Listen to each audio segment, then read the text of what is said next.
চাকরি সংক্রান্ত সকল তথ্য আমরা শুধুমাত্র আপনাদের সামনে তুলে ধরে থাকি। কোনো ধরনের চাকরির জন্য আর্থিক লেনদেন এর সাথে আমরা সম্পৃক্ত নয়। আপনার সুস্বাস্থ্য কামনা করছি। সবাই ভালো থাকবেন, সুস্থ থাকবেন। আসসালামু আলাইকুম। আশা করছি সবাই ভালো আছেন। মিরাজ হেলথ চ্যানেলের পক্ষ থেকে সবাইকে শুভেচ্ছা ও অভিনন্দন। প্রতিদিনের ন্যায় আমরা আজকেও নিয়ে আসলাম একটি চাকরির বিজ্ঞপ্তি। তো যারা বিজ্ঞপ্তিটি দেখতে চান তারা অবশ্যই সাথে থাকবেন। আজকে যে বিজ্ঞপ্তিটি আপনাদের সামনে তুলে ধরছি সেটা হচ্ছে গিয়ে বাংলাদেশ লোক ও কারুশিল্প ফাউন্ডেশন, সোনারগাঁও, নারায়ণগঞ্জ সংস্কৃতি বিষয়ক মন্ত্রণালয় এর একটি বিজ্ঞপ্তি প্রকাশিত করেছে হচ্ছে গত 18 অক্টোবর 2022 খ্রিস্টাব্দে।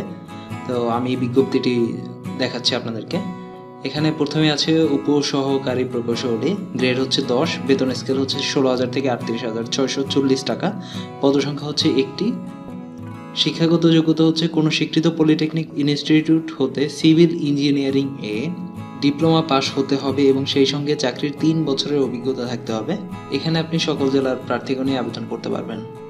অনলাইনে আবেদন ফর্ম পূরণ ও পরীক্ষা অংশগ্রহণের ক্ষেত্রে প্রয়োজনীয় তথ্যগুলি নিম্নরূপ। আপনি যে ওয়েবসাইটের মাধ্যমে বিজ্ঞপ্তিটি দেখবেন বা সকল তথ্য পাবেন সেটা হচ্ছে www.sonargaonmuseum.com.bd অথবা www.moca.gov.bd এই ওয়েবসাইটের মাধ্যমে।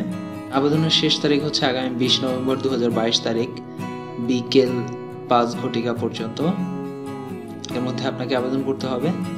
আর যে সকল প্রার্থীর বয়স 25/3/2020 তারিখের সর্বোচ্চ বয়সসীমার মধ্যে থাকবে তারাও আবেদন করতে পারবেন। আবেদনপত্র পূরণ ও পরীক্ষার ফি জমা দেওয়ার শুরুর তারিখ হচ্ছে 20 অক্টোবর 2022 তারিখ থেকে সকাল 10টা থেকে শুরু হয়ে চলবে হচ্ছে 20 নভেম্বর 2022 বিকেল 5টা পর্যন্ত। তো এই পদের জন্য আপনাকে পরীক্ষা ফি বাবদ 500 টাকা এবং টেলিটক সার্ভিস চার্জ বাবদ 56 টাকা, মোট 556 টাকা প্রদান করতে হবে। তো এই ছিল বিজ্ঞপ্তিটিতে। যারা আবেদন করতে যাচ্ছেন তারা অবশ্যই আবেদন করে নেবেন। আর পরবর্তী আপডেটগুলো পাওয়ার জন্য অবশ্যই আমাদের চ্যানেলটি সাবস্ক্রাইব করে রাখবেন। সবাই ভালো থাকবেন, সুস্থ থাকবেন। আল্লাহ হাফেজ।